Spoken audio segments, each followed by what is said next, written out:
آج اس ٹھنڈ میں آپ کو اس لیے بلایا ہے کہ جو وچ ہنٹ جو مرکزی سرکار کا شروع ہو گیا تھا وہ اب عروج پہ پہنچنے کو آیا ہے. پچھلے 2 سال سے they have been looking around for my assets کہ کہاں مکان ہے, کہاں زمین ہے, کہاں کیا ہے.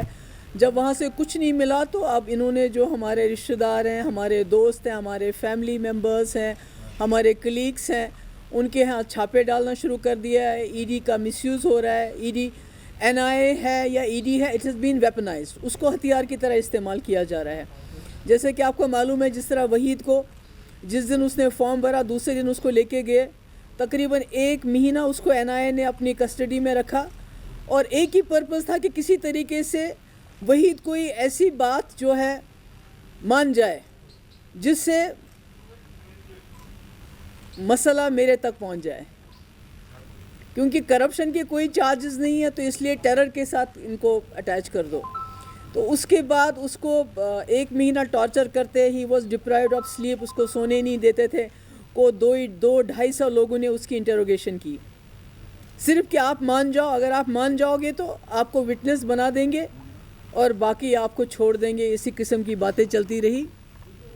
تو اس کے بعد جو ہمارے رشتہ دار ہیں, ہمارے کلیگس ہیں, آج بھی آپ نے سنا ہوگا کہ ہمارے ہاں وہ الطاف کام کرتے تھے جو وہ اصل میں دہلی میں ریلویز میں کام کرتے ہیں. آج اس کے گھر میں چھاپا مارا, اس کو ای ڈی نے بلایا. دوسری انجم فاضلی جو ہماری ایک ایم ایل اے بھی تھی, she is also a friend of mine, اس کے گھر میں یہاں بھی چھاپا مارا اور دلی میں بھی چھاپا مارا.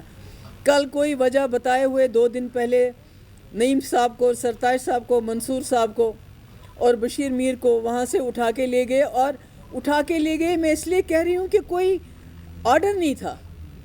There was no preventive detention order کہ جو ان کو دیا ہو ہاتھ میں, کوئی سمن نہیں, کوئی ایرسٹ وارنٹ نہیں.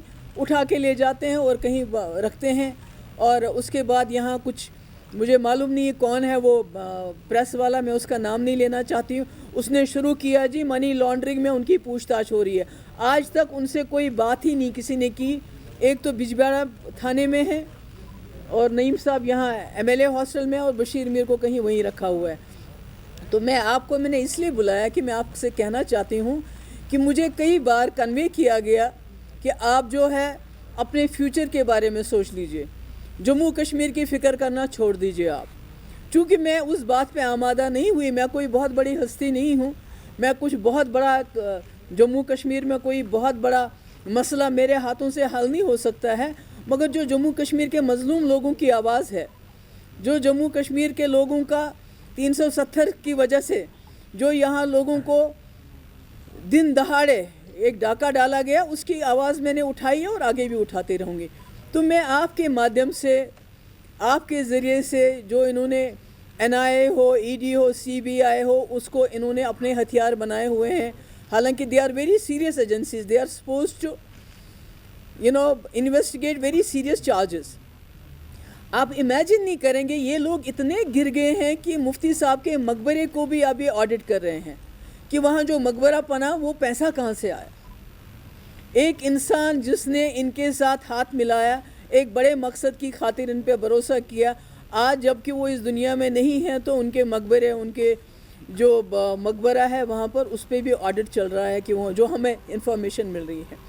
تو میں آپ کے مادھیم سے دلی میں جو سرکار بیٹھی ہے, جو لوگ بھی بیٹھے ہیں, یہ جو افراتفری پھیلا رہے ہیں, یہ جو ہمارے جو میرے بھائی کے دوست ہیں, اگر کسی سے لون لیا ہوا ہے, مطلب قرض لینا بھی ہمارے لیے اب کرپشن بن گیا, گناہ بن گیا ہے. میری کوئی پراپرٹی نہیں, میری بہن ہے, ڈاکٹر ہے, she is a very highly qualified doctor, اس کے ہسبینڈ بھی بہت بڑے ڈاکٹر ہیں, وہ ہزاروں ڈالر وہاں ٹیکس پے کرتے ہیں. اس نے یہاں زمین خریدی ہوئی ہے, اس کا مکان ہے, اس کی دلی میں بھی پراپرٹی ہے, تو اس کے پیچھے بھی اس کو بھی کریدنا شروع کر دیا ہے. میری ممی کا کہیں اکاؤنٹ ہے, اس کو کریدنا شروع کر دیا ہے.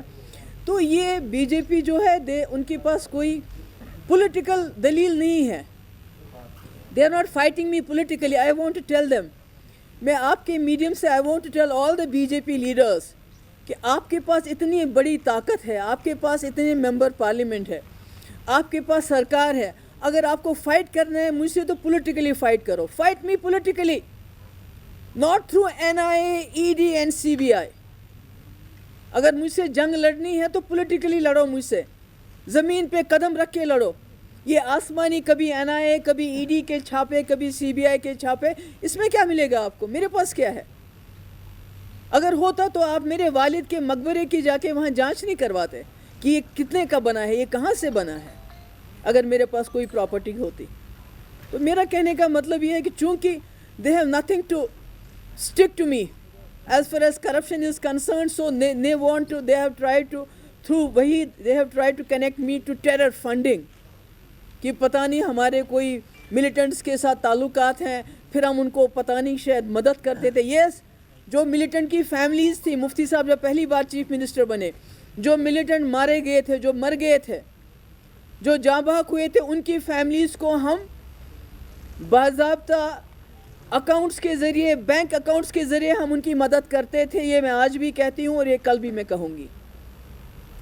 پر یہ دوسری طرف سے ہم کو ملیٹنٹ کے ساتھ کنیکٹ کرنا, وحید کو ٹیرر فنڈنگ کے ساتھ کنیکٹ کرنا, یہ بالکل نا انصافی ہے, ان کی بزدلی ہے. They are cowards. ایک لیڈی کے ساتھ اگر ان کو لڑنا ہے تو مقابلہ کریں نا. کیا نا مقابلہ انہوں نے بھی میدان میں, وہاں منہ کی کھانی پڑی ان کو. ہم نے صرف 60 سیٹیں لڑی تھی, ہم نے تقریباً 30 سیٹیں ہم نے اس میں سے جیتی. انہوں نے میری پارٹی کی جو ہے اس کی اوبیچری انہوں نے منائی, پچھلے 2 سال ختم ہو گئی. So if they can't fight me politically, this not my problem, it's their problem. یہ ED کو, NIA کو, CBI کا جو یہ مس یوز کر رہے ہیں, this is very wrong. They are not, constitution کی انہوں نے دھجیاں اڑا دی ہیں. ہم جو مانگتے ہیں کانسٹیٹیوشن کے اندر مانگتے ہیں, 370 کانسٹیٹیوشن کے اندر, ہمارا ایجنڈا کانسٹیٹیوشن کے اندر, میں جو بات کرتی ہوں کانسٹیٹیوشن کے اندر. مگر جہاں تک جموں کشمیر کے ڈگنیٹی کا سوال ہے, یہاں کی عزت کا سوال ہے, یہاں کی عزت نفس کا سوال ہے, جموں کشمیر کے مسئلے کا سوال ہے, محبوبہ مفتی کبھی خاموش نہیں رہے گی. چاہے یہ اس سے زیادہ, چاہے مجھے نہیں معلوم, میں بھی ہو سکتا ہے یہ آپ کی اور میری آخری پریس کانفرنس ہو, مجھے نہیں پتہ کس وقت آ کے یہ مجھے اٹھا کے لے جائیں, کیونکہ آلریڈی ہمارے کئی لیڈر لے گئے ہیں. ان کا کوئی بتاتے نہیں ہے کیوں پکڑا ہے. DC صاحب سے آپ پوچھو, وہ بتاتے نہیں ہیں. سری نگر کے DC سے پوچھا, نعیم صاحب کی بیٹی نے, کچھ نہیں بتاتے ہیں. پولیس سے پوچھتے ہیں, کچھ نہیں بتاتے ہیں. کہتے ہیں جی آپ کو ڈیٹینشن, پریونٹیو ڈیٹینشن میں بند کیا ہے, بھائی آرڈر دو, وہ آرڈر نہیں دیتے ہیں. تو بالکل لالیسنس ہے. سو آئی ایم ٹیلنگ, میں گورنمنٹ آف انڈیا کو, BJP کی جماعتوں کو کہنا چاہتی ہوں کہ اگر آپ میں دم ہے تو میرے ساتھ پولیٹیکلی فائٹ کر لیجئے. اپنی یہ جو آپ نے بنائی ہیں, اپنی رکھیلے بنائی ہوئی, آپ نے NIA کو, CBI کو, ED کو, جو آپ نے اپنی مسٹرس کی طرح آپ ان کو استعمال کرتے ہیں. ابھی دیکھیے ممتا بنرجی, جو ریزسٹ کرتا ہے, اسٹوڈنٹس ریزسٹ کرتے ہیں, ان کو ٹکڑے ٹکڑے گینگ کہہ کے جیلوں میں ڈالا جاتا ہے. ایکٹیوسٹ, NGOs کوئی کام کرتے ہیں, ان کو جیلوں میں ڈالا جاتا ہے. آپ کے اس وقت جو مسلمان نکلے CIA کے خلاف, ان کو پاکستانی کہہ کے رائٹس کروائے, ان کو جیل میں ڈالا. آج آپ کے کسان, ہمارے سردار بھائی, دوسرے بھائی وہاں بیٹھے ہیں, ان کو کہتے ہیں یہ خالستانی ہیں, ان کو ریٹس ڈال رہے ہیں. آپ نے سنا ہوگا کہ کئی یونینز کے ہاں ان نے ریٹس ڈالے, اور آج دن کو ہمارے کئی جو ہمارے کولیگس ہیں, جاننے والے, ان کے ہاں ریٹ ڈالے گئے ہیں. تو میں دوبارہ یہ دہرانا چاہتی ہوں, if you have to fight, اگر آپ میں جرت نہیں ہے کہ آپ ایک عورت کے ساتھ پولیٹیکلی فائٹ کر سکتے ہیں, تو مجھے لگتا ہے ان کو چوڑیاں پہن کے گھر میں بیٹھنا چاہیے. they have no business to be ruling this country.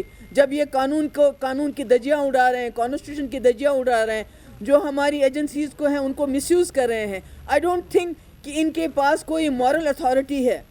انہوں نے جو بھی قانون لاتے ہیں, لوگ سڑکوں پہ CAA کیا, کانسٹیٹیوشن کے خلاف تھا, لوگ سڑکوں پہ آ گئے. 370 کو غیر آئینی طریقے سے ہٹایا, جموں کشمیر کو ٹیررائز کر کے یہاں کے لوگوں کو خاموش کر کے رکھا ہے. اسی طرح کسانوں کے خلاف لا لایا, آج لاکھوں تعداد میں لوگ کسان سڑکوں پہ ہیں. سب ختم کر دیے انہوں نے, اس ملک کی بربادی کر دی. مگر اگر مجھ سے لڑنا ہے, let them fight me politically. میری فیملی کو, میرے دوستوں کو, میرے کلیگس کو اس میں استعمال نہ کرے. اگر مجھے پکڑنا ہے, اگر مجھے بند کرنا ہے, they should come straight to me, not go to my family, not go to my party people.